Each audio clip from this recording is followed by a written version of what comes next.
This is the Dollemore Daily, and I'm Jesse Dollemore.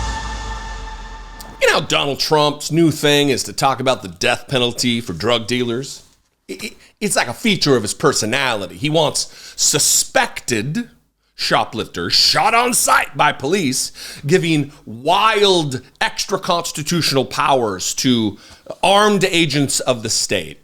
You know, for a party that really has a fondness for libertarianism and a fear of government, they sure do want to give the least among us the most power. Very bizarre. So with that in mind, Donald Trump's penchant for wanting the death penalty for drug dealers and a host of other nonsense, this article really shone through the noise, the static. That's this reporting from the Rolling Stone, and the headline really does say it all. Trump's White House was awash with speed and Xanax. Under Trump, the White House medical unit was like the Wild West, and staffers had easy access to powerful stimulants and sedatives, sources tell Rolling Stone. So he wants drug dealers killed, unless, of course, they're Admiral Ronnie Jackson, the now congressman. You see, it really does, it just lays bare the priorities of Republicans, that if you're an illicit drug dealer, if you sell some weed, you need to be put to death. But if you're a white-collar drug dealer, it's all good. If you're handing out pills, and I'm going to get to some details that should shock you, that if you're handing out pills on Air Force One and having a nurse follow behind you and write, oh shit, who's he giving pills to? I got to keep the names down. That's okay. White-collar drug dealers, good to go. Other scary, it's a dime bag of weed, death penalty. Let me start here. If you ever looked at the actions of the Trump White House and wondered, are they on drugs? The answer was, in some cases, yes. Absolutely yes. By the way, banger of a first sentence, banger of an opening paragraph for this article.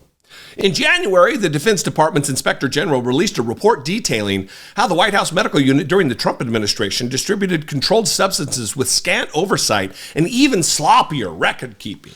Investigators repeatedly noted that the unit had ordered thousands and thousands of doses of the stimulant modafinil, which was used by military pilots for decades to stay alert during long missions. The report didn't say why so many of those pills had been given out. But for many who served in the Trump White House, the investigation highlighted an open secret.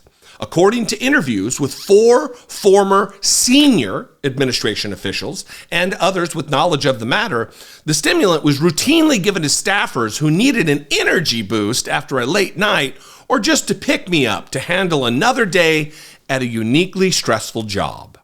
As one of the former officials tells Rolling Stone, the White House at the time was awash with speed. Fantastic.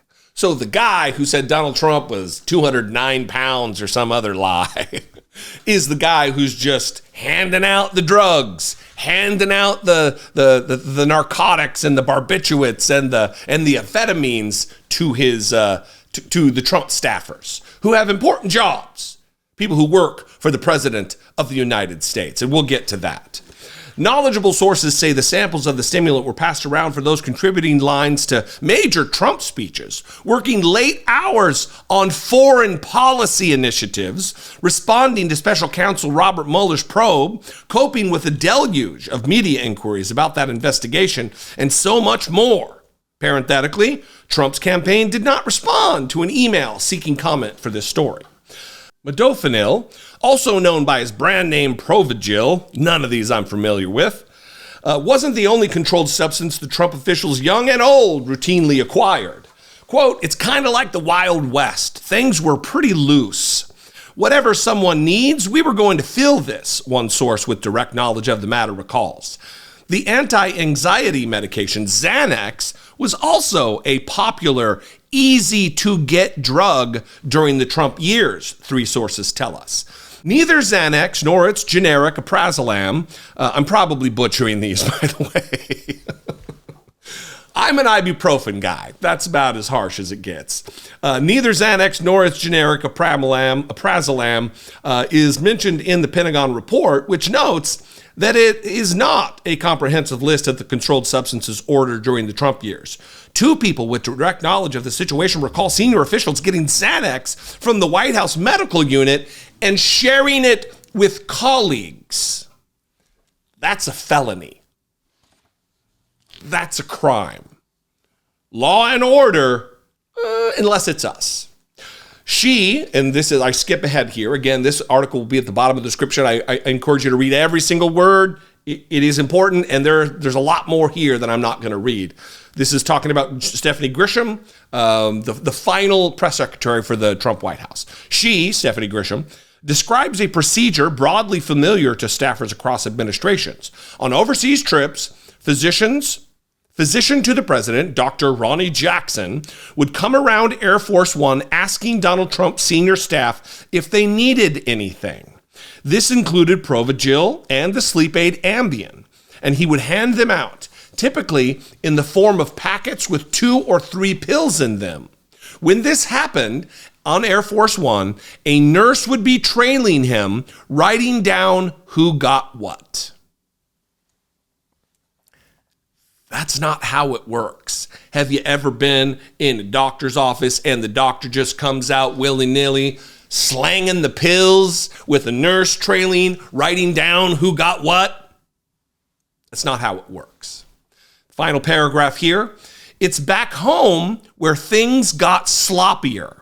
The Defense Department investigation and our sources note, pills were often handed out without a specific need or diagnosis. Black and white procedures that doctors and pharmacists routinely follow when prescribing controlled substances were ignored. Orders for pills were often written down incorrectly or not at all. One former White House medical unit staffer told Pentagon investigators that the unit worked in the gray, helping anybody who needs help to get this mission done. Another said, is it being done appropriately or legally all the time? No, but are they going to get that end result that the bosses want? Yeah. You see, this is really the embodiment of the Trump philosophy about the presidency and governance. It's that the ends justify the means, whatever it takes to get there. If we're Cajun kids, if we're implementing fascistic policies, whatever, as long as the outcome is what we want. Can we lie? Yes. Can we cheat? Yes. Can we steal? Yes. As long as the outcome that Donald Trump or those around him wants, that's what's important. And this is just more evidence of that. Gross, dangerous, criminal. What do you think? I'd love to know. We can mix it up in the comments. That would be great. You can also call and leave me a voicemail, 714-576-4054. Of course, you can email me, as always, daily@dollemore.com. I'd love to hear from you. If I bring you value, if you appreciate what I do, you want to help support my work, click the join button below, become a channel member for $2 a month on YouTube. You can hit the super thanks button right next to that or near there, adjacent to it. You can also go to my Patreon page, patreon.com/IDoubtItPodcast. And of course, follow me on social media. I'm at Dollemore everywhere. Twitter, Instagram, I keep popping this thing. I know the mic's probably a bummer for you. Sorry. At Dollemore. I'll see you next time. I appreciate you. Be genuine. Take care of one another.